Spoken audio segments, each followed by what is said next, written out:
Opinion and Democratic Trends is credited for having invested the term whistlers or whistling. The meaning of whistlers is concisely defined by Professor Whitten from Massey University in the article titled "The Whistle's Politics," the new pitch of an old narrative as meaning, I quote, "an overt intentional speech or act that is designed with intent to allow two plausible interpretations with the sole intention of peddling information. Lies and half-truths in such a way that the audience is unaware of the existence of the second and coded interpretation."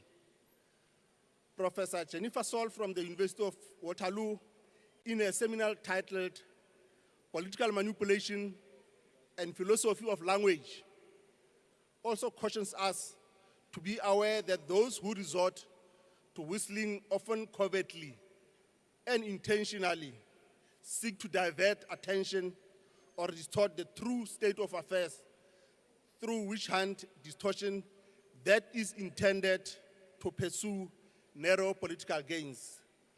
Honorable President, through you, House Chair, the history of literal and metaphorical whistling gives us crucial insight into some of the speeches that have been made on this podium since yesterday. They were, to a larger degree, less substantive, less meaningful, but deliberate manipulation of facts to divert attention from the real issues that the President has presented to the nation last week. Honorable House Chair, we stand firmly with the President and the people of our great nation, and we will not be deterred, we will not be silenced, and indeed, we will not be bullied. As once affirmed by the supreme Pan-Africanist and intellectual nationalist revolutionary poet, Amilcar Cabral, I quote, "Hide nothing from the masses of our people, tell no lies, expose lies whenever they are told, mask no difficulties, mistakes and failures, and claim no easy victories," unquote. Honorable President, the African National Congress has always identified the democratic state in all its configurations, and especially Parliament as an elected tribune of the people, as a contested terrain of struggle in the battle of ideas for the victory of the national democratic revolution. This makes a compelling case for this debate to assure our people, among other things, how Parliament is going to reposition itself to oversight and ensure that there is successful implementation of the strategic priorities that the President has outlined. Indeed, this is especially so against the backdrop of a sustained falsehood and distortion by some sections of political parties in this august House that the GNU is not a popular choice, but an elite pact. Honorable House Chair, Honorable President, these whistlers among us have been sustained despite the hard evidence that none but our people united in diversity have gone in their great numbers to vote for the political parties of their choice. Honorable President, we stand before this august House not just to engage in debate, but to reaffirm to our people our unwavering commitment to the fundamental visions that we outline of the Freedom Charter. Indeed, we wholeheartedly agree with you, President, that South Africa belongs to all those who live in it, that the people shall govern, and that no government can justly claim authority unless it is based on the will of its people. Honorable President, through your House Chair, it is important that we reassure our people that contrary to false claims and distortions, the strategic priorities of the GNU as outlined by the President indeed mirrors what the Freedom Charter has outlined. The 70th anniversary of the Freedom Charter this year makes, Honorable House Chair, a compelling case to reflect on the extent to which our government has pushed back the frontiers of apartheid colonial legacy of unequal power relations defined by race, class, and gender. We do this, Honorable President, to demonstrate that the vision of the Freedom Charter, which has inspired the preamble of the Constitution of our country as the supreme law, is not just a collection of revolutionary sounding phrases, but a living document and a call to action for the victory of the National Democratic Revolution. The Freedom Charter has and continues to inspire the widest sections of the people of South Africa across all races, class, and gender. Therefore, House Chair, at the core of the architecture of our democracy, as articulated in the Freedom Charter, is the centrality of our people, especially the working class and the poor. This has inspired heroic struggle by the masses of our people across the length and breadth of our people, the rural masses, the youth, the women, and the working class in demand of the transfer of power from the white minority to the masses of our people. Honorable House Chair, as Jeremy Cronin reminds us in one of his seminal articles, The Vision of the Freedom Charter, on democracy, he raises three fundamental elements. The first one is the representative democracy, where elected officials act on behalf of the people. The second one is constitutional democracy, where governance is bound by the rule of law and the transformative Bill of Rights. The third one is popular democracy, where ordinary citizens are active participants in shaping their future. Honorable House Chair, these elements are not in competition, but a complementary and mutually reinforcing to anchor the vision of the democratic South Africa. It is important that we also outline the fact that this participatory mechanism raises three fundamental issues from Comrade Cronin: taking parliament to the people, community policing forum, and ward committees. And he's of the view that these are not mere formalities that can be measured by the ticking of the box, but concrete expressions of the people in real action to construct future. The culture of participatory democracy, Honorable President, which has become the defining feature of post-apartheid colonial polity in South Africa, has its roots in the form of struggle waged by our people under the leadership of the ANC way back before 1994 democratic breakthrough. It is through this culture that transparency and accountability as the core features of democratic culture have been entrenched in the political traditions and culture of the ANC. Honorable House Chair, in pursuit of the Freedom Charter and the transformative vision of the Constitution, Parliament has always adopted a mission and a vision of an activist parliament that is responsive to the needs of the citizens for better quality of our life. It is our view, Honorable House Chair, that the supreme test of an activist parliament that is responsive to the needs of the citizens is not endless policy debates and hecklings amongst ourselves as elected representatives of the people, but the political will and the capacity to push back the frontiers of poverty, unemployment, and inequality. Honorable House Chair, Parliament that does not deliver tangible transformation to improve the lives of the citizens risks becoming irrelevant to the masses it serves and meeting the wrath of the rebellion of the poor. It was for this reason that the first democratic parliament initiated a bold review of the impact of the post-1994 legislation through high-level panel team led by the former President Kgalema Motlanthe.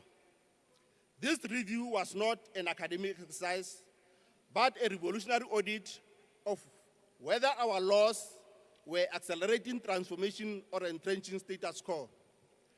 Honorable House Chair, the assessment of this panel was buttressed by key pillars, amongst them the unemployment and economic transformation, the equitable distribution of wealth, the land reform, restitution, and social cohesion. Indeed, this initiative will forever remain in the annals of history as an indelible demonstration of the people and also the people's movement that is self-critical in pursuit of the aspiration of the masses of our people. The finding and recommendation of this panel, House Chair, was indeed processed by Parliament through its select committees and portfolio committees. House Chair, the 6th Democratic Parliament marked the coming of age of our Parliament as a critical institution of democracy as it coincided with the 30th anniversary of our constitutional democracy. And building on these lessons, achievements, and setback of the preceding period, this Parliament has accomplished a myriad of qualitative strides in pursuit of a better life for all, with a targeted focus on the elimination of triple challenges of poverty, unemployment, and inequality. Critical among these strides are the robust oversight and repositioning of various state-owned entities. And on the legislative front, we witnessed significant improvement in the capacity and quality of this Parliament to scrutinize bills presented before it by the National Executive. And indeed, this is more illustrated by less number of bills that were returned by the President to Parliament. The 6th Parliament has also passed groundbreaking pieces of transformative legislations that were related to yesterday, amongst them National Health Insurance Act, the BELA Act, the Appropriation Act, and also the Public Procurement Act. Honorable House Chair, because of enhanced, robust parliamentary oversight in the last administration, many strides have been made to improve government services to our people.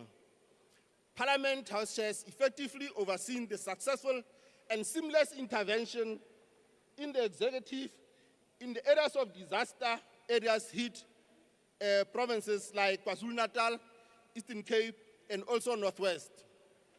Honorable President, it is for this reason that we support the strategic priorities of the GNU and your commitment to accelerate economic transformation through Transformation Fund, assisting municipalities, and also to address the challenges of infrastructure and basic services to our communities.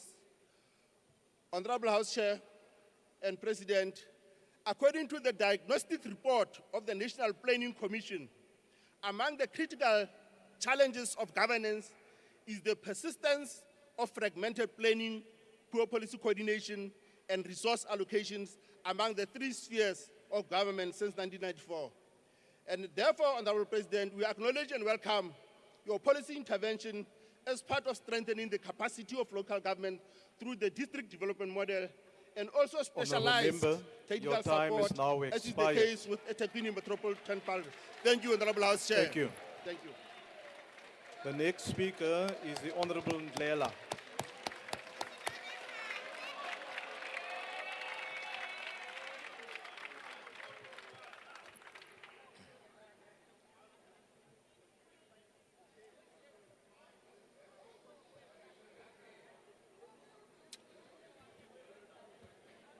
Honorable Speaker of the National Assembly, Honorable Chairperson of the National Council of Provinces, Honorable Members of Parliament, fellow South Africans.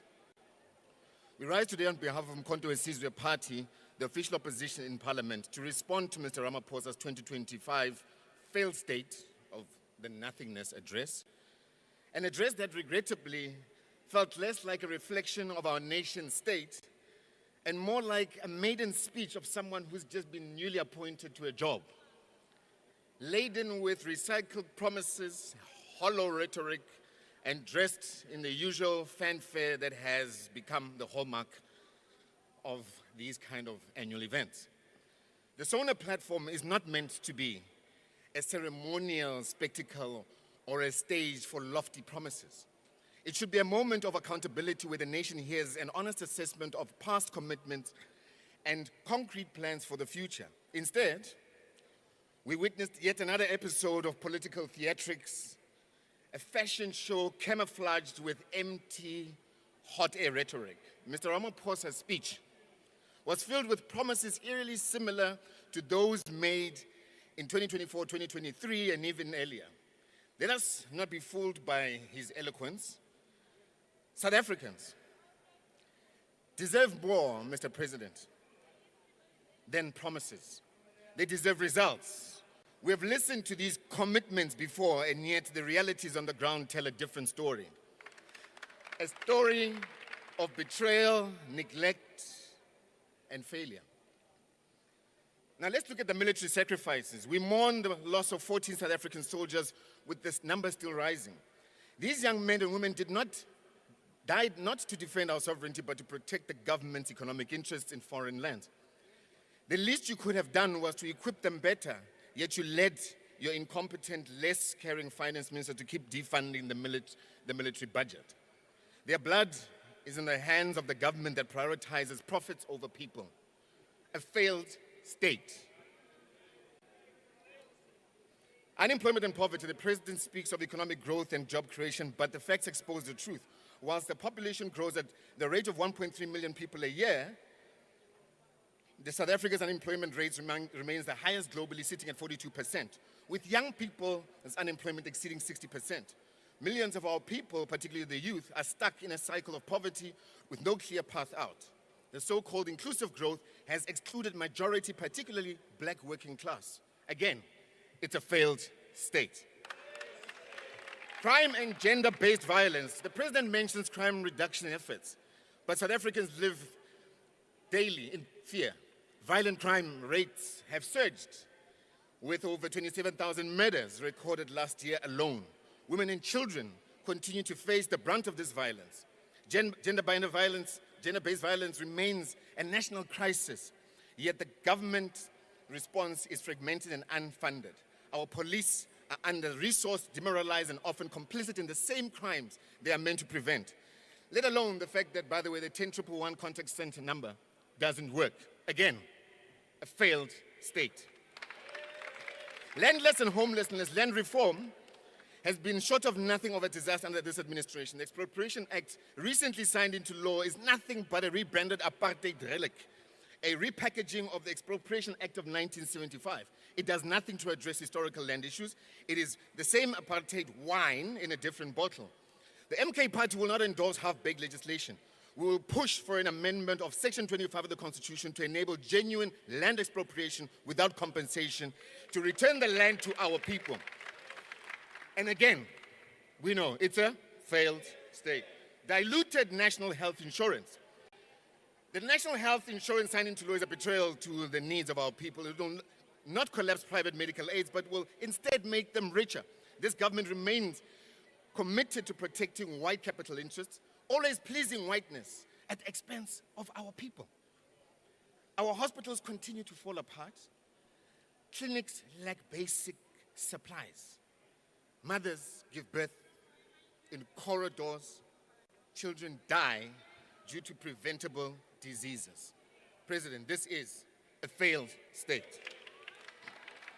Education crisis. Our schools have become drug dens rather than centers of learning. Infrastructure is crumbling. Children still learn under trees, pit toilets, overcrowded classrooms. The Bella Act, now in the hands of the DA in consultation with the AfriForum, will not transform our education system because of the racist DA who will then never implement that good for blacks. It will be another law gathering dust while our children suffer. Again, this is a failed state.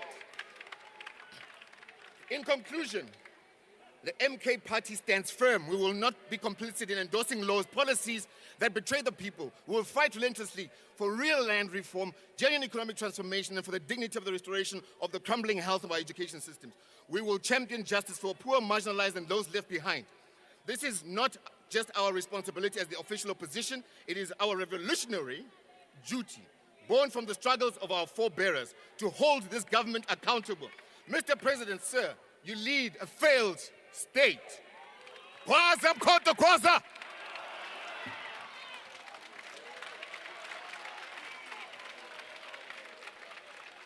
Order, honorable members. The next speaker is the Honorable Minister of Public Works. Order, honorable member.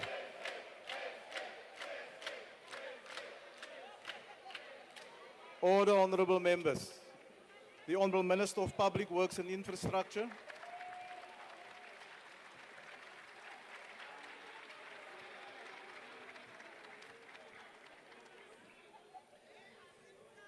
Honorable Chairperson, Mr. President, honorable members. This afternoon, we reflect on the state of our nation, which is currently one that is under construction. But words alone are not enough, and Mr. President, time is not on our side. For 30 years, many promises have been made with little or no results. When the Democratic Alliance joined the Government of National Unity 7 months ago, I committed to turning South Africa into a construction site, to drive economic growth and job creation, and to use public assets for public good. What I found in the Department of Public Works and Infrastructure was an organization crippled by neglect, inefficiency, and overtaken by corruption. Morale was low, and its core mandate to build infrastructure, create jobs, and ensure public assets serve the people was failing. But just in 7 months, that story is now beginning to change. We are building a department with a bold vision, with staff that are motivated, and where big ideas are embraced. One of my most important decisions has been to use public assets for public good. For far too long, state-owned properties have stood vacant, attracting crime and decay. In a major policy shift, we have released public properties for request for proposals, inviting both the public and the private sectors to submit their ideas. Soon we will be converting eyesores, such as the barracks in eThekwini, into a mixed-use development where the first new skyscraper will be built in Durban in the last 20 years. In our first round of proposals, we have released 31 properties for redevelopment at a value of 1.4 billion rand. Mr. President, this is going to generate up to 10 billion rand in private sector investment, create 165,000 jobs, and generate close to 200 million rand in rental income for the South African government. This is what the DA is delivering in the GNU. In Tshwane, we have handed over a state-owned land to community projects in Mamelodi after years of delay, which demonstrates our commitment to community development. We are taking decisive action against corruption and mismanagement. In just 7 months, we have launched investigations into the failed Telkom Towers project, which cost more than R1 billion, and the 800 million rand IDT Oxygen tender. Mr. President and honorable members, I am taking a zero-tolerance approach to corruption and will hold officials and politicians to account for their role in these scandals. This is what the DA is delivering in the GNU. Honorable members, through Infrastructure South Africa, we have launched the first of its kind project preparation fund worth 180 million rand to prepare and package infrastructure projects across government. This first bid window has been completely oversubscribed and is a testament to the big reforms we have introduced in just 7 months. In another first, we have launched the Adopt a Municipality program, where we will pilot an infrastructure partnership program with 4 local municipalities to maximize infrastructure spending and efficiency. And soon we hope to roll this program out across the country. This is what the DA is delivering in the GNU. We have started to conduct a skills audit to ensure that we have the expertise to execute on our mission. Honorable Minister, will you just take a seat, please? There's an honorable member who wants to be recognized. Why do you rise, honorable member? Honourable Speaker, I rise on the point of order in terms of Joint Rule 14P. This is the third time the Honourable Minister made references to what he calls the GNU. Honorable member, take your There seat. is no such thing as Honourable GNU member, in take this your government. seat. This is a That's a coalition point for between debate. Take his your seat, party please. And the DA. That's a point for debate. Honorable Minister, you may continue. We have started to conduct a skills audit to ensure that we have the expertise to execute on our mission. And we have declared war on the construction mafia, which has held infrastructure projects hostage for far too long. The Durban Declaration, signed between the Department, the SAPS, and the National Treasury, is a landmark agreement to dismantle these syndicates one by one. And reports of construction stoppages are already decreasing. This is what the DA is delivering in the GNU. Honourable members, we are securing public property to prevent land invasion, crime and theft. Eviction orders have already been obtained, including at the Castle of Good Hope, ensuring public assets serve society instead of criminal elements, because no one person has the right to claim public land and buildings as their own. Despite our progress, there are some members in this House who don't want the department to succeed. While some members in this House seek out paid-for journalists and attempt to spread fake news through AI voice notes and falsified WhatsApps, including Action South Africa and the EFF, but we will not be distracted. We will not be bullied, and we will not back down. We will not be pressurized or persuaded by false reports, political collusion, or those being investigated for wrongdoing. The people of South Africa deserve a government that delivers, and that is what we will focus on. Over the next year, we will attract 100 billion rand in private sector infrastructure investment, making Infrastructure South Africa the hub of all major projects. This past week, the National Treasury has issued new PPP regulations, which we welcome. We will also launch a special projects unit to fast-track infrastructure projects and revive failed initiatives across the country. And we will redevelop small harbors, such as Hout Bay, into tourism and economic hub, bringing the next V&A waterfront, which is set, Mr. President, to attract tens of billions of rands of investment and create tens of thousands of new jobs. And we will finalize reforms to the expanded public works program to ensure it leads to permanent employment and skills development after being hijacked and abused by politicians and political parties for too long. This is what the DA is delivering in the GNU. In just 7 months, we have achieved what others have failed to accomplish in decades. The department is no longer a department of empty slogans, it is a center of delivery.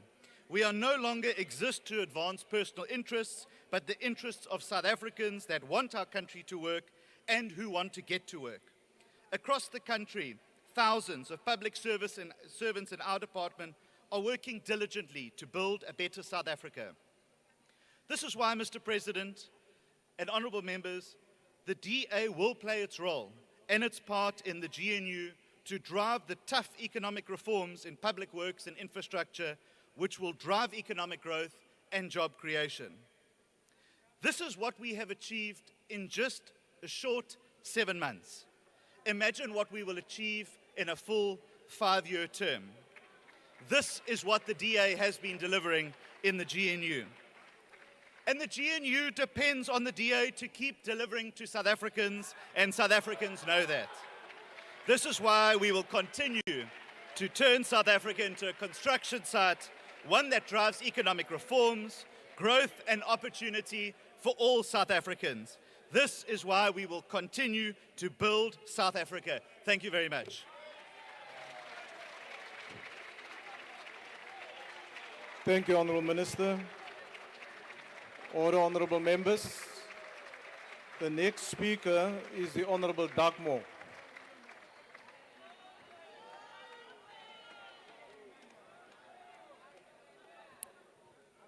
Chair, Mr. President, Deputy President, honourable members. President, on Thursday at the City Hall, you made us proud. Proud to be South African, proud to be African, and proud to be part of a movement and a country that strives for a better world. Your words reminded us of our resilience as a nation and the strength we have, especially when we are united in our diversity. The immediate dangers of a changed global context and our own challenges we face reminded me of what ANC President Oliver Tambo said in 1977. Comrades, he said, you might think it is very difficult to wage a liberation struggle. Wait until you are in power. At that stage, you will realize that it is more difficult to keep the power than to wage a liberation war. People will be expecting a lot of services from you. Be prepared to learn from other people's revolutions. Learn from the enemy also. The enemy is not necessarily doing everything wrong, but at the same time, avoid the enemy's mistakes. We drew strength, Mr. President, from your reference to the Freedom Charter. The wealth of this country shall be shared. That vision is now enshrined in our Constitution, a Constitution which commits our country to redress in favor of those historically disadvantaged who suffered unfair discrimination. The GNU Statement of Intent itself embraces redress. Speaker, Chair, President Ramaphosa delivered the ANC's January the 8th speech in Khayelitsha on the 11th, and he said, the false notion that the character of the ANC and its strategic objective of the NDR have now been redefined by a single tactic of forming a broadly inclusive GNU is a distortion of the realities our movement faced, and this should be dismissed out of hand. Asinomona, asinanzondo, siyayidumisa i-ANC. President, you signed the Bella Bill into law, enabling access and equity to basic education, compulsory grade R. The myth that the Bella Bill is teen Afrikaans, that is a liegstorie. You've exposed that.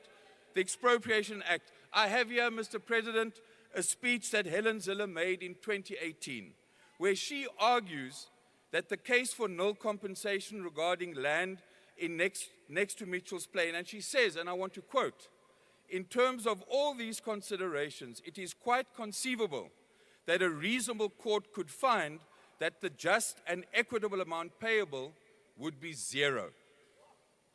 Now, with the help of Honorable McPherson, she goes around and creates a smokescreen and seeks common cause with the likes of AfriForum, Solidarity, Donald Trump to project this legislation as about land grabs. You passed the Public Procurement Act, the National Health Insurance Act, and yes, Mr. President, there will be differences. We do not need megaphone diplomacy. We need dialogue, finding practical solutions, trust and respect. Chair, but I detect something now. Ek voel hier iets in die huis. I call it GNU envy. Jy weet, jaloesie. Umona. Did the MKP, Mr. President, really think that our leadership could govern with them when they demanded that we must first remove you, our president? This party on the left predicts the imminent death of the GNU. The implosion of the MKP has begun. The Twitter war amongst unelected leaders is going on. Die regering, Honorable Dakmo, will you please take your seat? will you please watch my time here? No, Mr. Jong, it's fine. Your time is okay. Order, honorable members. Yes, honorable member. Honorable Skosana.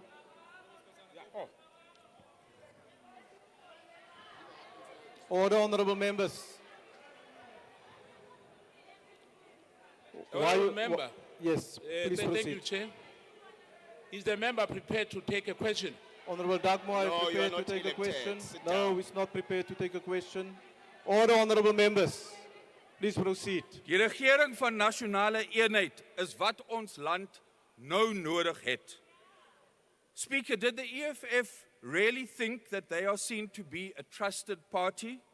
Its leader is central to internal conflict within the EFF. Honorable Malema, you have actually forgotten what COSAS taught you, each one, teach one. You have forgotten that. President, you have called on us to focus on fixing local government. Building a capable and ethical state is critical to growing our economy at 3%, creating jobs and lowering the cost of living. We've seen the intervention in eThekwini. Our people want implementation. The vehicle is a district development model. Thank you for appointing the district champions. Each of the 52 districts across our country have natural endowments, comparative and competitive advantages. An example is the initiative to build on the Knysna Investment Summit, attended by our Deputy President, and convene a Garden Route District Summit. The founder of this initiative wants the district champion there, he wants the Premier there, the Deputy President, and he also wants you there. There are black farmers in the Southern Cape already trying to secure the Chinese market for honeybush tea. But in this province, we have the Human Settlement Grant underspent by 250 million rand. 222 million rand returned because this DA provincial government refuses to upgrade informal settlements. This is Skanda. The mayor of Hessequa was recorded on the tape telling residents of Melkfontein to lie about the income to qualify. Alan Winde does nothing.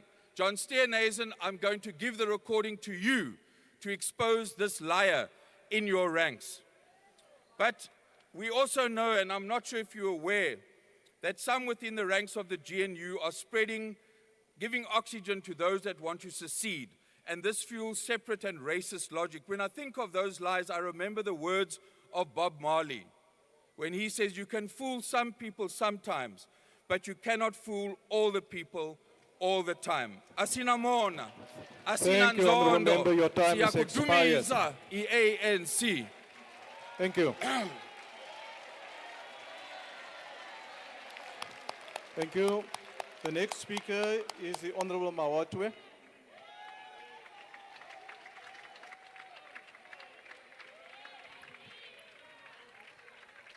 Greetings to the President and Commander-in-Chief, Julius Malema, officials, EFF members of Parliament, the people of South Africa, grand forces of this protest movement that is taking the fight to the picket lines this year. House Chair, year in, year out, Mr. Ramaphosa comes here and make promises without accounting for the promises he made the previous year. It's as if he's permanently on a reset button. And the sad thing is, every time he opens his mouth, more and more people become statistics of unemployment, of poverty, of rape and murder. Mr. Ramaphosa, why don't you rather keep quiet and go look after your ankole in Palapala farm? Because you are the elephant in the room. There's no hope for our youth. Men and women are lingering in the streets of South Africa in absolute poverty and despair. We've listened to the submissions by the members of the former liberation movement and their allies, the right-wing new liberal forces who are waging a war against Bella, the NHI, expropriation of land without compensation, and all progressive and transformative legislation. We will meet on the picket lines, in the streets, and everywhere our people need us to fight for service delivery, to fight against injustices, fight against corruption and maladministration, and to restore the dignity of a black child. We will never retreat. Commander-in-Chief, when President Cyril Ramaphosa said in his first and second State of Nation addresses in 2018 and 2019 that they had a plan for critical areas of investment that would support structural transformation, growth and job creation, what exactly was he talking about? Because since then, we've seen nothing but suffering, deepening unemployment and rising cost of living. Mr. Ramaphosa, when you started in 2018 and said Tumamina, the price of bread was 12 rand. Today is 22 rand. The price of a liter of petrol was 15 rands. Today is 25 rands. The price of 2.5 milli meal was 21 rand 84 cents. Today is 39 rand 19 cents. Our people cannot afford to eat. In 2018, 8.9 million people were unemployed. Today, 11.4 million people are without jobs. Their futures are stolen by this government's incompetence. When you said your government planned to create 275,000 jobs a year in 2019, we knew then that young people, the unemployed, the dejected masses of our people were doomed forever. How can you aim to create 275 jobs a year when more than 12 million people are unemployed today? It would take 25 years to reduce unemployment to 5 million and a further 43 years to eradicate unemployment completely. You won't be here president in the next 25 years, let alone 43 years, because nature would have resolved our problems. As we speak, there are no jobs. There is no plan to create jobs. There is no link between the government budget and job creation. There's no link between South African Reserve Bank monetary policy and job creation. Your government does not want to create jobs for our people. It just refuses to create jobs for our people. In 2018, 83 municipalities received a qualified audit. Today, 85 municipalities have failed to meet financial accountability standards. There's a complete failure to stabilize municipalities. Mr. Ramaphosa, in 2018, more than 172,000 learners passed matric, and many could be accommodated in institutions of higher learning. Today, more than 135,000 students who achieved a bachelor's pass will not have space at the university due to limited availability. The dreams of young people have been shattered. Their futures are in limbo because your government has no vision, no direction, and no will to change their lives. The reality is that South Africa is in the middle of a deep economic crisis, a concoction of disastrous economic policies, a lack of coordination, and relentless budget cuts in education, in health, policing, food security, and all essential and critical areas of service delivery.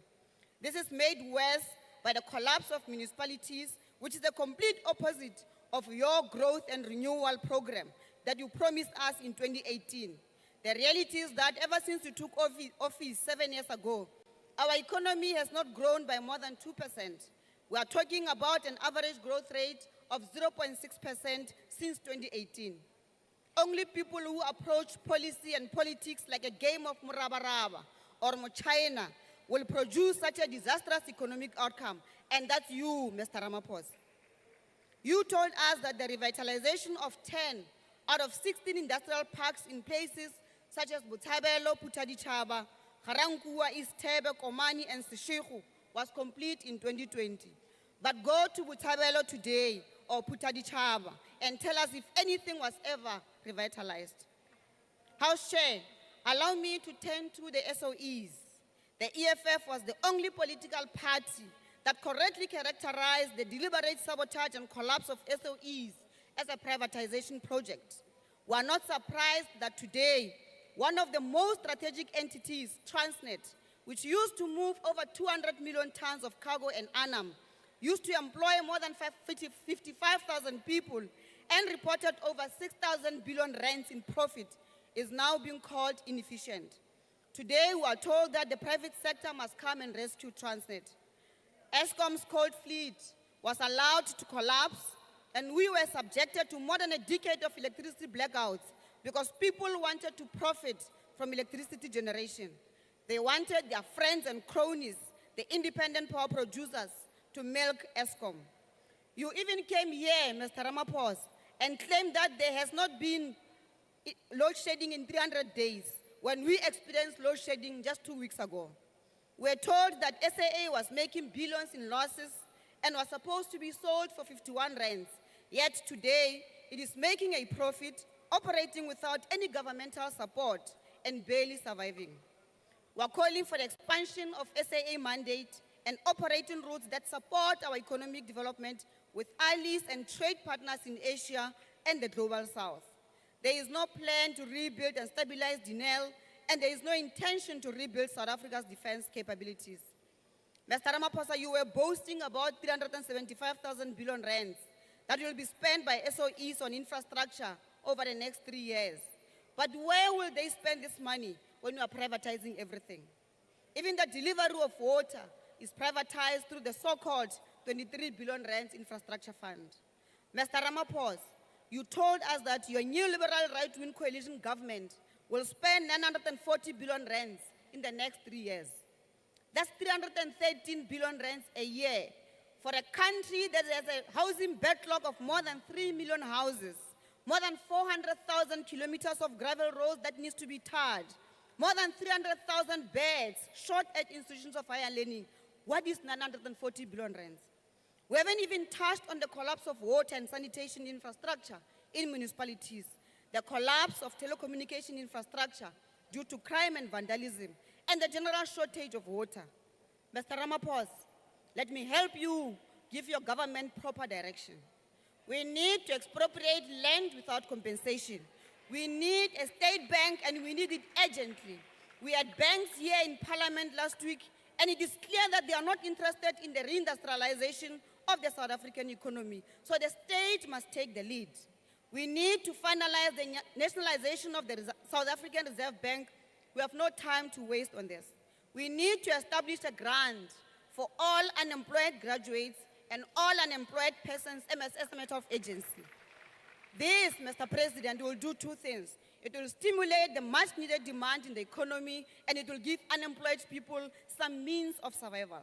President, we must, as a matter of agency, engage our allies and partners in BRICS Plus to source strategic knowledge to build massive railway, health, military, and energy infrastructure projects. This should include build, operate, transfer models, but we must fund it with our own money and access their skills and technology. As a matter of agency, Mr. President, we must allocate funds to the South African Post Office and give it a clear directive to fix and reopen all its branches. We know that a criminal syndicate is selling off support properties to their friends and cronies. Mr. Ramaphosa, the time is now to take bold and decisive steps to reindustrialize South Africa. We need to turn our country into a manufacturing hub and create jobs for our people.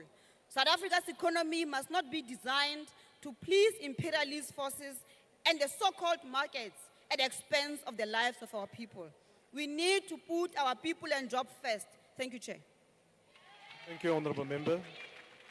The next speaker is the Honourable Stofile.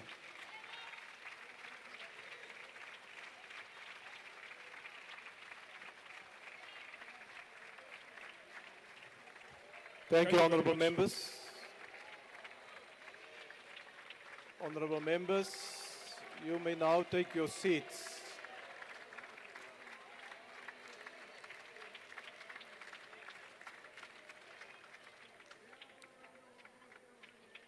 Thank you very much. Thank you very much, Chair.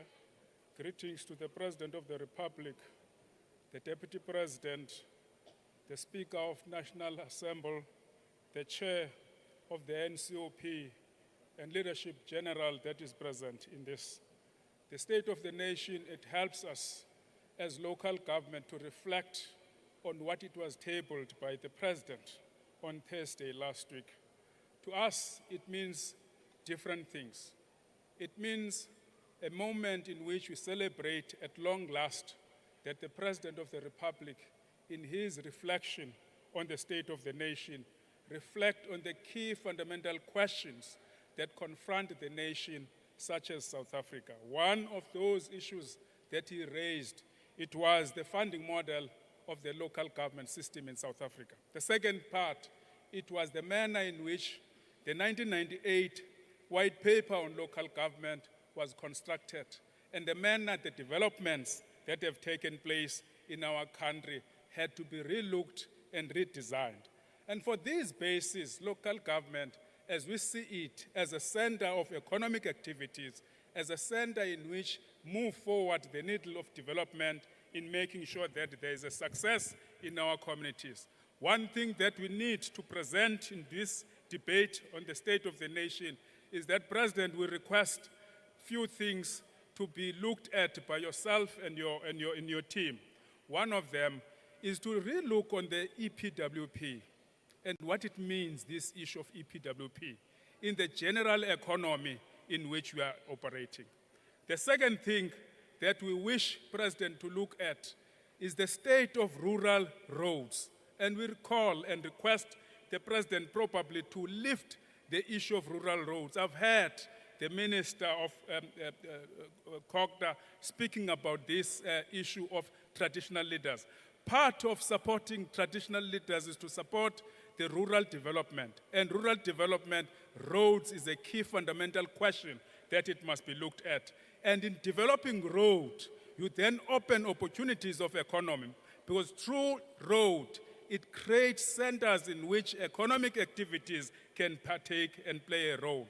It is our belief that it is important to relook on this issue of road differently and approach it differently. Part of the suggestion that the local government wished to present in this debate, probably President can lead the debate about, or the program about paving the road.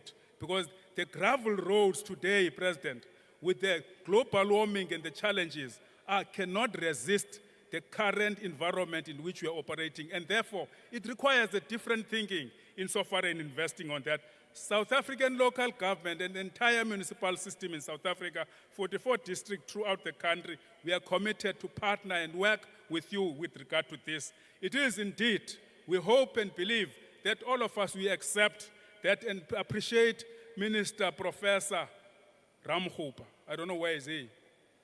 For a moment, President, when we faced a dark cloud as local government, when the House approved the taking away of electricity regulation and distribution, our engagement showed to be a person that is willing to listen. And he listened to us about the importance of reviewing at this section insofar as definition is concerned. And thank you very much for that, to have leaders that listen when they are told about challenges that we are facing.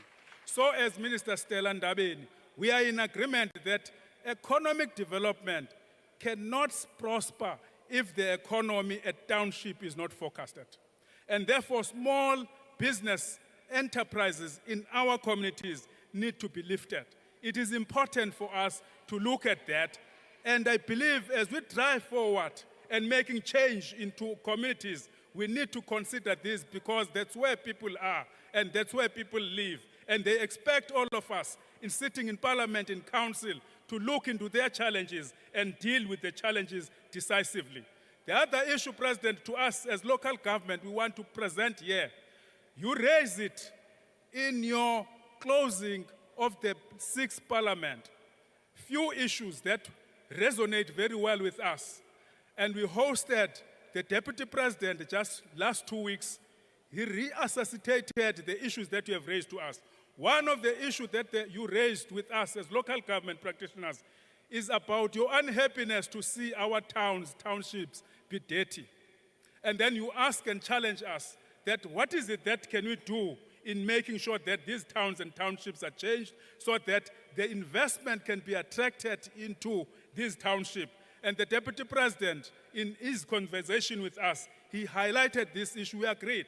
And we want to call and request that the Cabinet, through your leadership, accept to launch a massive cleaning campaign in the country as a whole, in which, in that cleaning campaign, we must then inject the issues pertaining to competition and give awards to best performing municipalities in the categories of metro, district, local, and smaller municipalities. It is our belief that through economic participation and collaborations of forces, including those that are responsible to government, if we combine our resources, our energies, we can change the tide. We can change the tide. The other issue, President, that we wish to implore on you to lead us on it, as much as there is a skill challenge in local government, but there is also invisible hand in local government. There is a moment in which local government is hamstrung to develop and prosper. How do we cut that invisible hand? But it's visible. We can deal with it. We know what is happening in local government. It requires working together in dealing with that challenge. It is important for us to make sure that we deal with that issue. President, we wish to also to implore on the leadership here today to relook the definition. The definition, it says that on the law that you have signed, you reduce the 132 to 139 volts on electricity managed and retitulated by municipalities. You reduce it to 11. Whereas the white paper and all related policies that we have adopted, it says the key fundamental instrument for local government to make revenue is through electricity and water. Now, if you reduce, then it then means municipalities must solely dependent to grants of national government in the economy that is not growing. It is important for us to relook at this. It is important for us to deal with that. And thank you very much, at least Professor Ramokgopa, in dealing with this. We are committed to deal with this and find solution to it. The other issue, President, that we wish to highlight before this, as we move towards reviewal of the 1998 white paper, we request it should not be a middle-class discussions. It should be encompass of all those that are involved benefiting in local government. Remember, the law that we have signed in South Africa, it says, more in particular, the Municipal Structures Act, it says municipality is three-legged pot. Is the administration, is the council, is the community. Now, in the debate about the type of municipal system that we want in South Africa, it is important to ignite that third leg, to play an active role, including the way in which, President, we are not using the institutions of higher learning. In your 44 districts in South Africa, each of these districts, they've got 1 or 2 centers of higher education. How do we use them and how do we partner with them and work with them and change the economic outlook of our country? And it is indeed our belief as South African local government, informed by President Mandela when he launched us in 1996, that the function and the role of local government is to represent the interest of the communities, is to represent the interest of the local government practitioners, is to drive and push back the difficulties that our people are facing. It is our belief that these issues had to be taken at the center stage of our debate in taking them forward, including the issues of speedily and welcome the offer that has been given by the Minister of Finance in convening an Indaba for the first time in our history, having a debate about how do we debate the manner in which the local government is funded. It's something that we can appreciate this government and the government under your leadership has made. The other issue, President, on this issue of 12.7%, I don't hear any member talking about. Here's the problem. The NERSA approved 12.7% on electricity. The Water Board have approved or intend to approve 15 to 16% increase. This is the 30%. Who's going to pay this 30% is the household. It's not a municipality, it's a household. Because if you apply business model, is that you give us the 15 or 12%, this 12% on 15%, according to your packaging of municipal administration, you transfer this cost to household. And household income today is shrinking every day. Honourable Member, it's an issue that we your need to look at. time is Thank you now very much. expired. Thank you. The next speaker is the Honourable Farmer.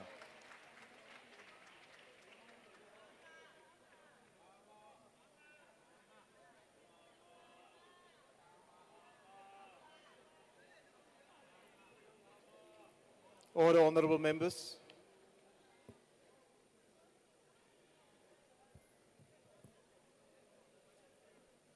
Achtbare spreker, achtbare voorzitter, achtbare president, achtbare lede, mede-Suid-Afrikaners en spesifiek konings en stamhoofde van ons eerste nasie, die Khoi Nisan, wees gegroet in die onfeilbare naam van Jesus Christus. Die Patriotiese Alliansie verwelkom die stand van die nasie toespraak en neem kennis van die sentiment waarmee die president dit aan ons oorgedra het. Dit kom voor asof die president eerlik was met ons en die nasie en dat die uitdagings wat deur die president gelys was eerlik en opreg is. Ons dankie daarvoor, meneer die president. Hierdie paar minute tot my beskikking wil ek graag poog om 'n saak te argumenteer wat u nie direk aangespreek het nie. Die visbedryf. Meneer die president, u stelling, herlewing van klein hawens in samewerking met buitelandse vennote, om ekonomiese vooruitsigte vir kusgemeenskappe te bevorder, word deelhartig deur ons vissergemeenskappe verwelkom. Ons spreek ons hoop uit dat die implementering hiervan vinniger sal plaasvind as wat die norm tans is. Die waarhede egter is dat die visbedryf is 'n biljoen-dollar bedryf, maar ons kinders moet in die viesgat skrap vir iets om te eet. Kleinskaalse vissers was effektiewelik sonder meningsvolle kwotas sedert 1998. Die tydsgelewe dui daarop dat die departement geen investering gedoen het om hierdie gevalle aan te spreek nie. In terme van visbronne wat besig is om in duie te stort, is die stilte van die departement oorverdowend. Die toestand van bedreigde visbronne soos Weskuskreef onder andere het tot so 'n mate verswak dat NGO's as ook kommersiële entiteite die verkoop van die spesies gestop het. Die perlemoenbedryf wat hoofsaaklik aan die suidkus voorkom, is in 'n totale chaos. En al wat die vissermanne vra is vir 'n geleentheid om na geluister te word. Dit is tragies dat hierdie departement nie met 'n oop deur beleid bedryf word nie. Die jarelange ondervinding van die visserman, opgebou vanuit herhaaldelike trotsering van die elemente op die seewater, word nie na waarde geag en toegelaat om insette te gee nie. E-posse of kommunikasie met die departement word nie eers op reageer nie. In my gesprekke met vissers wys Emmanuel Arendse van Mamre my dat die wegskuif van kreef om deur die groot maatskappye gevang te word, was dit werkskepping wat weggeneem was van kleinskaalse vissers. Meneer Aaron Conradie van Vredenburg noem die volgende: die huidige visvangregte wat die departement aan kleinskaalse vissers gegee was, bring R9.000 per jaar in vir 'n visserman met 'n gemiddelde familiegrootte van 5 persone. Aldus meneer Conradie was groot maatskappye deur die departement gevra om vissers by te staan, maar dit het nooit gerealiseer nie. Elmondo Paulse noem dat die visbedryf na 30 jaar van demokrasie nog nie getransformeer is nie. Vissers kan nie lewe dit wat aan die kleinskaalse vissers gegee word nie. Ons stem elke keer maar word nie na omgesien nie. Aldus meneer Paulse. Groot maatskappye word uitgesorteer, maar die visserman word misgekyk. Meneer die president, die Suid-Afrikaanse visbedryf is besig om op 'n ramp af te stuur. Groot besighede probeer om soveel as moontlik in te oes voor die bedryf ineenstort. Die visserman word forceer om te stroop vir 'n lewe. Die lewende visbronne sal dit nie oorleef nie. Dit wil voorkom of ministers net die bedryf aan die gang probeer hou tot hul termyn verby is. Hierdie bedryf is die derde grootste bydraer tot die bruto binnelandse produk in die Wes-Kaapse ekonomie. Tog is van ons gruwelikste gevalle van armoede in hierdie bedryf. The Marine Living Resources Act is outdated and is heavily skewed towards big business, while it does nothing to protect the resource, nor does it offer any assistance in the fight against poverty, inequality, and job creation. This act needs to be reviewed as a matter of urgency. Ten opsigte van bereising, meneer die president, sit ons vandag met 'n kriteria van R3.500, 'n kriteria wat nog bepaal was deur minister Joe Slovo in sy tyd en tot op hede nog nie verander is nie.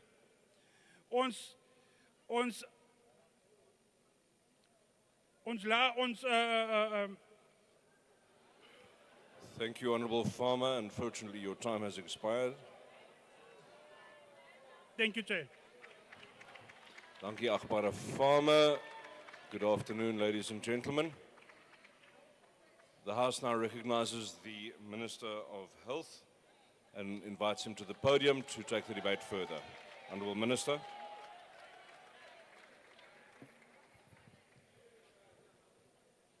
Honourable House Chair, His Excellency the President and Excellency Deputy President, honourable members. Mr. President, in your State of the Nation address last week, you confronted critics and doomsayers by saying something that they believe will never be said. And if I may quote you, you said this year we'll proceed with the preparatory work for the establishment of NHI. Regardless of this, some doomsayers still persist in their denial. Yesterday, during this debate, Mr. Honorable MJ Cuthbert said that he's happy that NHI is no longer in the MDDP, it's off the table. Sorry, sir, it is there, and it ought to be there, and it's going to continue being there.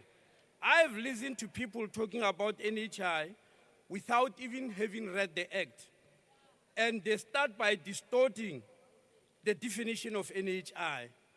NHI, or universal health coverage, is not a new system of health care, as some of you are prone of saying. It is not a system which people implement because they are rich, but NHI is a healthcare financing system that covers everybody regardless of their socio-economic status. That's what it means. And it has got two dimensions. The first one is that all people receive quality health care. And all means all.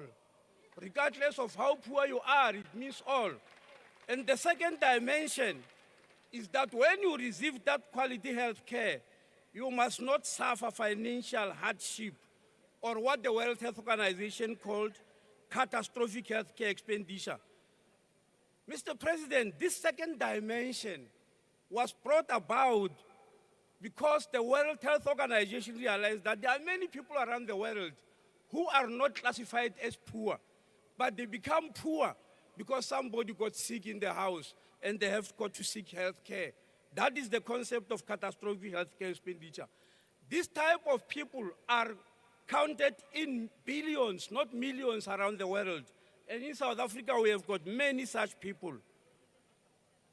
So NHI is about money. It's about how money is distributed to the whole population.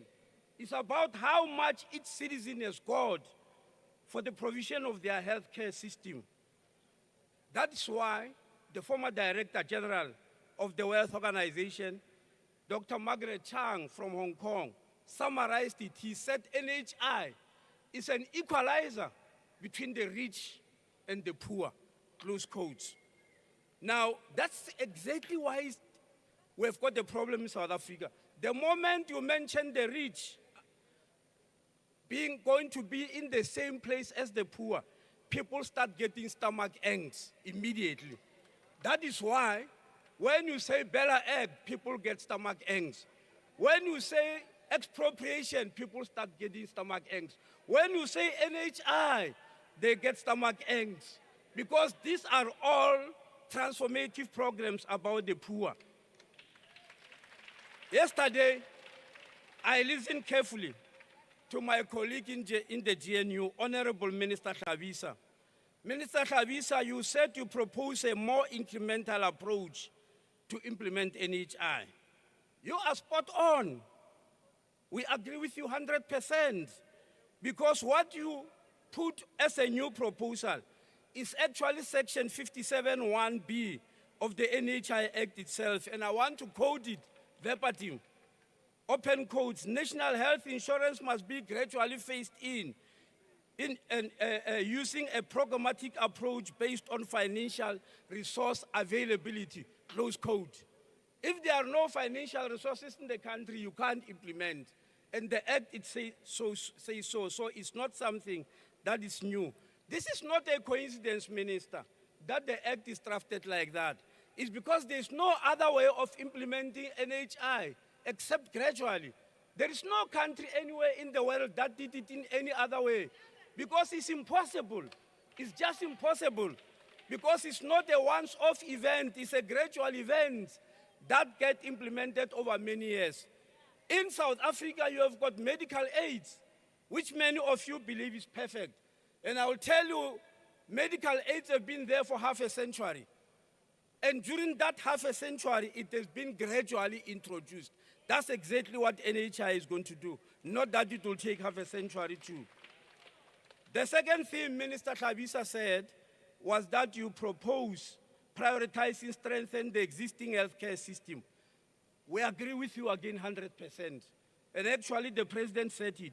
He said our most immediate priority is to strengthen the healthcare system, improve quality of care, and he said a vital part of this modernization improvement is maintaining of existing health facilities and construction of new hospitals, close quotes.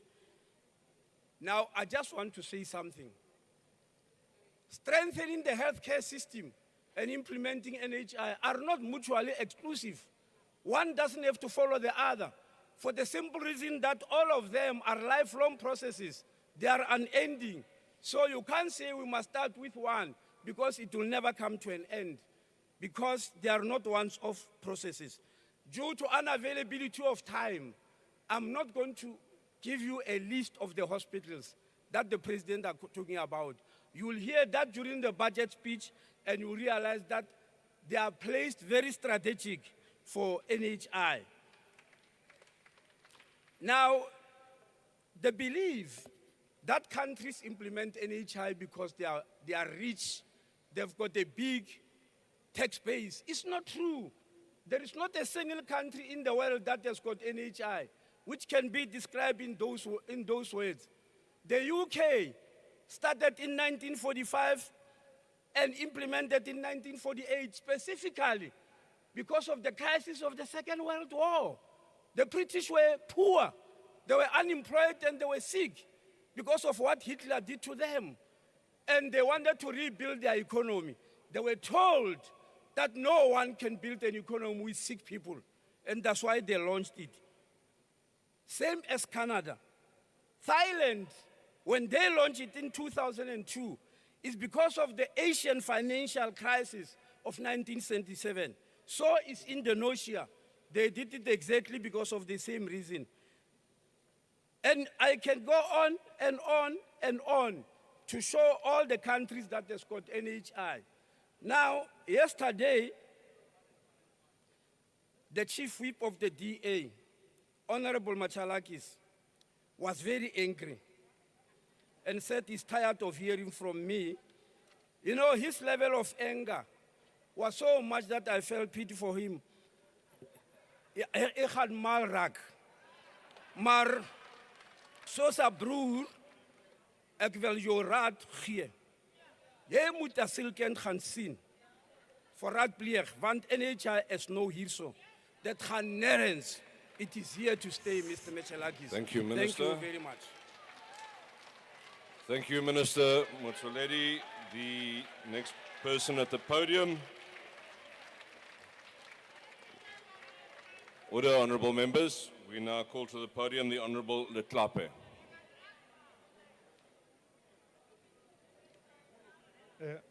House Chair, Mr. President, Mr. Deputy President. As long as we remain South Africans, we will remain divided, covered with copious amounts of makeup. Remove the makeup and nothing has changed. We're the only country that calls itself free, where we choose to go by our slave name. Rhodesia became Zimbabwe. Southwest Africa became Namibia. We remain South Africa. And I can tell you all, South Africa has not changed. If you're black like me, you're a second-rate citizen in South Africa. Until that changes, Mr. President, we're going nowhere. And I hope for leadership from you to give us a name. 3 quick things, Mr. President. GBV is a sport in this country driven by culture and traditions. Unless we change them, more of us will lose our children. We plead with you, Mr. President. Let's have the discussion in our communities to change our values around that issue. As the minister will tell you in some of his presentations, our problem is not finance in health. We're spending enough of the GDP. What you should insist on, Mr. President, is until you realign what we spend on the GDP, not a cent more. NHI is another medical aid. The medical aid is under the authority of the minister. Let him change that. Our problem is not money. Lastly, on municipalities, our problem is not money. Our problem is cadre deployment. Our problem is leadership. See what Tshwane has done without an extra cent. Because of a mayor that says, I'm not a mayor of a party, I'm a mayor of the people of Tshwane. Let's put South thank you, African Honourable first Member. and not money first, Mr. President. Thank you, Honourable Tlape. Taking the debate forward, we now recognize the Honourable Lekhwasi.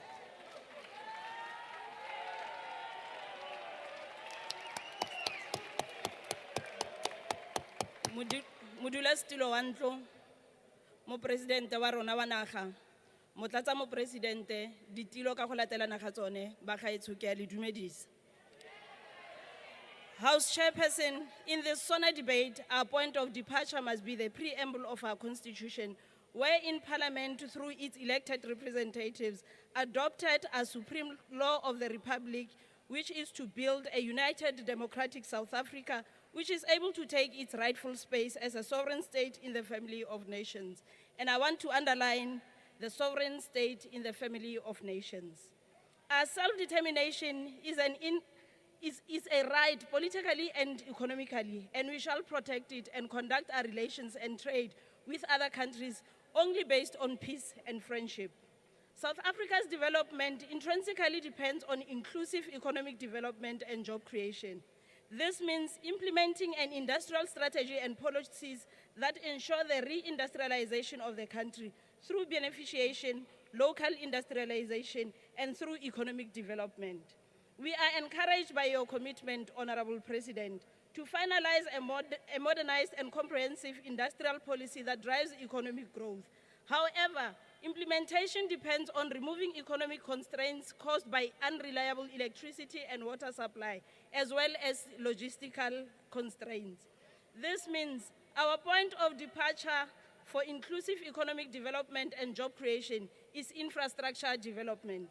We also have to ensure that regulated prices for utilities and logistics are reviewed to ensure that our economy becomes cost competitive for investment and that vestiges of structural inflation are removed from the economy to attract investment in competitive global market.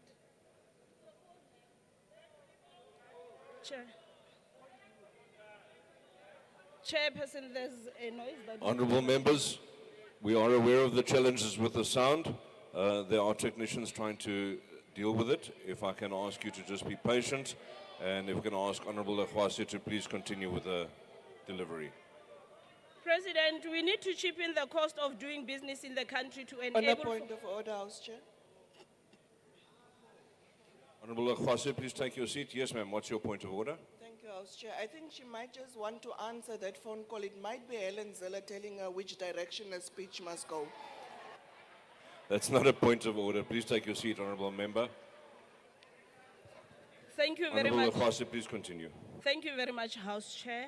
We will not waste our time. The South African people are listening to this SONA for a purpose and what we are here for. Mr. President, you have accurately articulated our developmental priorities as expressed in the medium-term development plan. In the main, our priority is job creation and inclusive economic growth through beneficiation and a manufacturing-driven industrial process. The backbone of economic growth pathways lies in intensifying the manufacturing output and boosting exporting growth.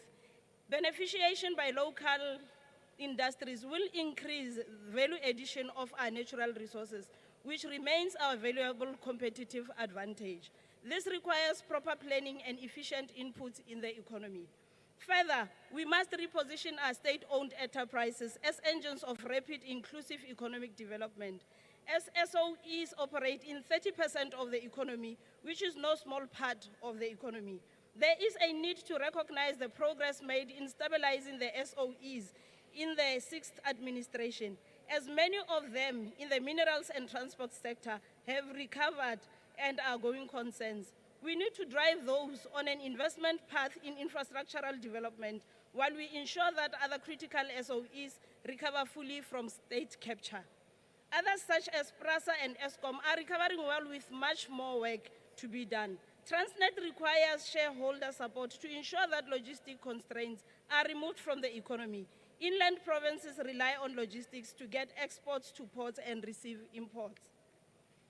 As Howard Zinn famously said, and I quote, "The problem is not that we aim too high and we miss it, but we aim too low and we reach it." We must aim high and transform our financial system to support not just the wealthy few, but all South African, promoting development that lifts everyone. The issue of steel industry requires our attention and is an industry which we must safeguard and protect local jobs and grow the economy. It is necessary for both local construction and manufacturing, especially in the automotive sector. There is a necessity to harness a vicious cycle of investment, jobs, and economic growth through a modest target of at least 3% growth in the short term. However, given the correct conditions and sufficient investment in infrastructure and industrial development, our government is poised to surpass this modest target. We have already laid the base for in the sixth administration. We have a robust financial sector, and as former President Thabo Mbeki rightfully observed, we must work together to create a South Africa where everyone has access to opportunities and resources that enable them to thrive. By strategically allocating financial surpluses towards infrastructure projects, we can stimulate economic growth and address the disparities that exist in our communities. This is not consumption investment, but investment in productive sectors, increasing gross capital formation and strengthening the balance sheet of our country. There is a need for unblocking the unutilized financial capital outside the state productivity for economic development in terms of infrastructure-led industrialization and increased DFI capital by mobilizing, guiding, pooling public and private across institutions. The financial sector must be transformed to invest in productive sectors of the economy and not merely ensure increase in household debt. There is a need to increase productive development through industrialization as well as diversifying the ownership and control patterns of our economy to eradicate the economic exclusion which we had in the past. What type of capitalism or free market economics leaves the bulk of the population outside the market due to limited purchasing power based on color? The dominance of financialization does not translate to growth of the productive sector, such as manufacturing, construction, and agro-processing, for example. Honorable President, too often, financial institutions have perpetuated a cycle of exclusion rather than fostering inclusivity. In terms of the FinScope 2020 survey, 80% of SMMEs are banked. However, of those that are banked, 30% of SMMEs have business bank without the remainder using owner's personal account as a dual account for both business and personal use. Even with the use of personal account for business purposes, 18% of micro enterprises, which are informal of course, are excluded from the formal banking sector.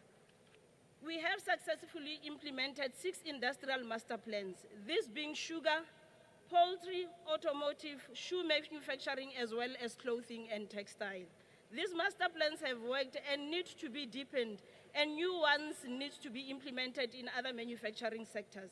Logistics bottlenecks need to be resolved so that manufacturing sector can efficiently access the domestic and export markets. We must also become food self-sufficient and reduce imports. Food security is part of the fight against poverty, inequality, unemployment, and historic economic exclusions. Honorable House Chair, the massive job creation and economic growth path we want to advance requires fundamental structural changes in the architecture of our economic system. We must diversify our international trade and open up new markets. The Africa Free Continental Trade Agreements, BRICS, G20, and the EU has presented to us opportunities, and those opportunities are waiting to be harnessed. Honorable House Chair, as the ANC, we remain resolute in our march to ensure a better life for all and inclusive economic transformation. We will not be distracted by naysayers and by serial opportunists who bark at the glory and our historical achievements simply to claim easy victories. We will certainly engage in enhanced and systemic oversight of progress, as there need to be qualitative and impactful spending in all our programs and projects. As Honorable Supra has said, Honorable President, nkwa kgomo mogala tshwara ka thata, e se re utlwa sebodu wa kgaoga. Ke a leboga. Thank you very much indeed, Honorable Lekwase. Honorable members, before we continue, I'd just like to remind all members, please, to ensure that your cell phones are not kept too close to the microphone and speaker system. Even if your microphone is off, the ringing cell phones can cause some interference. So please just ensure that you place your cell phones a little way away from the speaker, especially when it is ringing. Thank you very much. I now recognize the Honorable Reverend Kenneth Meshwe.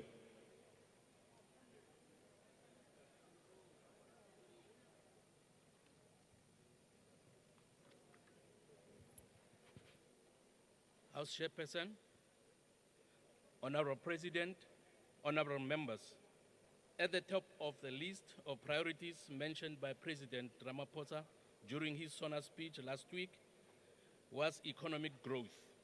Unemployment in this country is way too high. For almost 30 years, we have seen unemployed people protesting, marching, and toing in the streets, yet jobs remain elusive.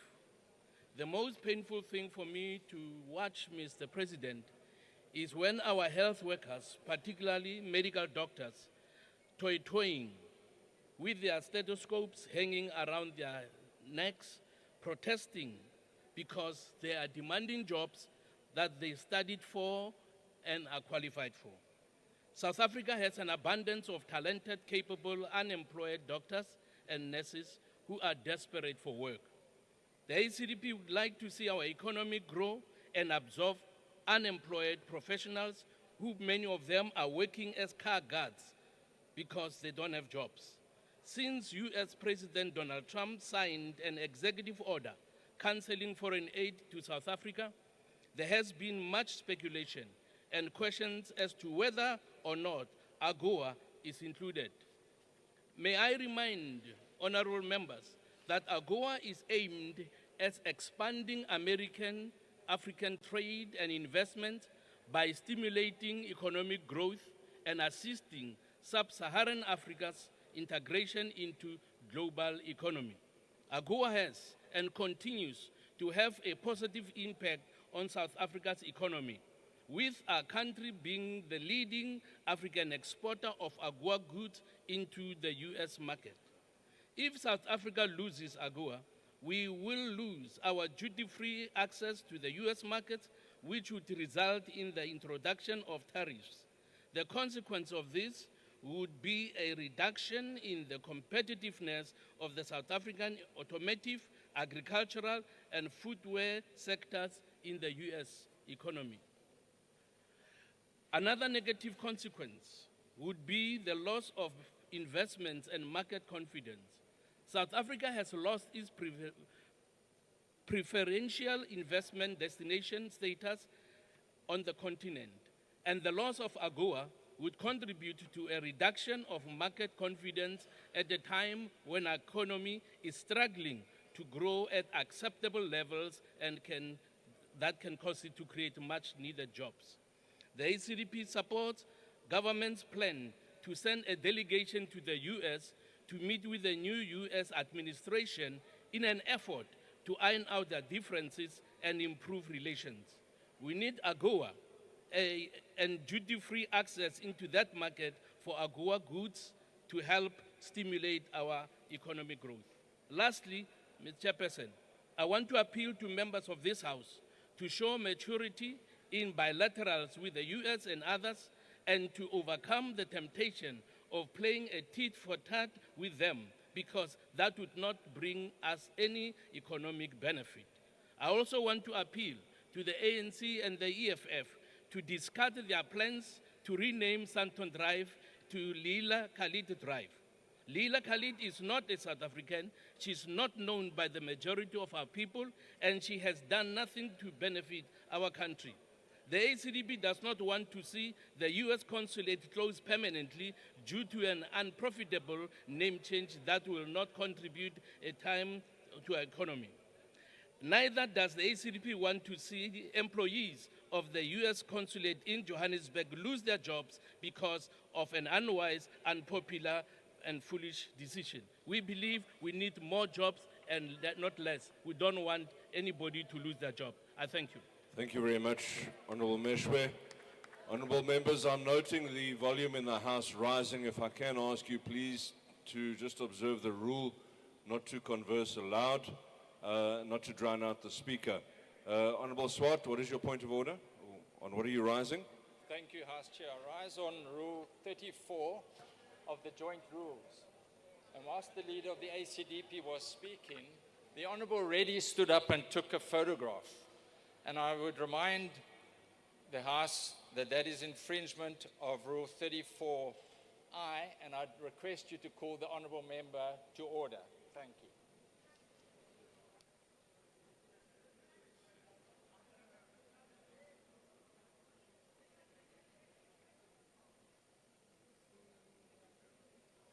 Yes, honourable members, please, there is a rule that says that we are not to be taking photographs, not to be rising either in the House. When it's not your turn to rise, please delete the photograph that you've taken, and let's respect the joint rules of Parliament.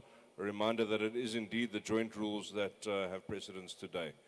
With that, honourable members, we now welcome to the podium the Deputy Chairperson of the National Council of Provinces, Honourable Govender.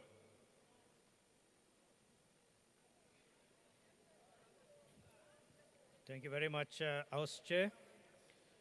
The Honourable Speaker of the National Assembly, Honourable Chairperson of the NCOP, the Honourable President of our country, the Deputy President, the Honourable Leader of the IFP, the Honourable V.F. Slabisa, all Honourable Members of this House. On behalf of the Inkatha Freedom Party and all peace-loving South Africans, we would like to express our sincere condolences to the families and colleagues of our fallen soldiers since they were fulfilling our international relations mandate. As IFP, we support the view that abrupt withdrawal of the SANDF would not be in the best interest of the continent. We call on all parties in this conflict to embrace the current diplomatic efforts that are aimed at finding a peaceful resolution. Honourable House Chair, we welcome the undertaking made by the President of our country to address youth unemployment. As IFP, we welcome that the regulations of the Public Procurement Act, which will be fast-tracked to ensure that businesses owned by young people will receive equitable opportunities in government contracts. We hope that this procurement will be followed by a clear draft policy document and clear legislative provisions and guidelines in existing procurement legislative framework. We hope that those in charge of managing state procurement processes will seek to show commitment to the youth of this country. As IFP, we believe that to rebuild South Africa, we need to invest in our youth. Honourable House Chair, we welcome all the declarations in relation to gender-based violence, which the Honourable President has considered a pandemic. However, the medium-term budget policy statement, which the Honourable President oversees, remains silent on funding of the National Strategic Plan on Gender-Based Violence and Femicide. As IFP, we believe that this must be addressed as it is a national concern, and we further call for the financing of the women's rights agenda.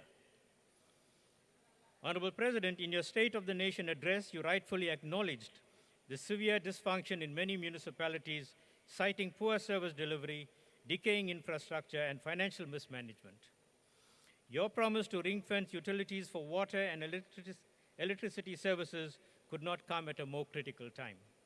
We appreciate your follow-up to the commitment you made during the opening of Parliament address last year of visiting eThekwini. However, there is still no improvement in service delivery. Residents across the city are still faced with constant water outages with no resolution in sight. The Metro continues to be unresponsive to calls made by residents for water services, especially when water leaks are reported, resulting in millions of liters of water flowing down our streets, and yet we say we are a water-scarce country. We welcome the 940 billion rand investment in infrastructure over 3 years, it is encouraging to see the importance placed on public-private partnerships to fund these projects. We therefore call for stringent performance matrix, monitoring, accountability, and transparency over this investment. We support the review of the funding model for municipalities that the Honorable Slabisa is leading in the reforms of the 1998 White Paper for having established the White Paper Political Oversight Committee, which seeks to make local government work better. As IFP, we caution that state capacity should not merely be viewed as an abstract concept that we refer to when appropriate. It should be recognized as the underlying and fundamental factor in the confluence of challenges that relate to policy implementation.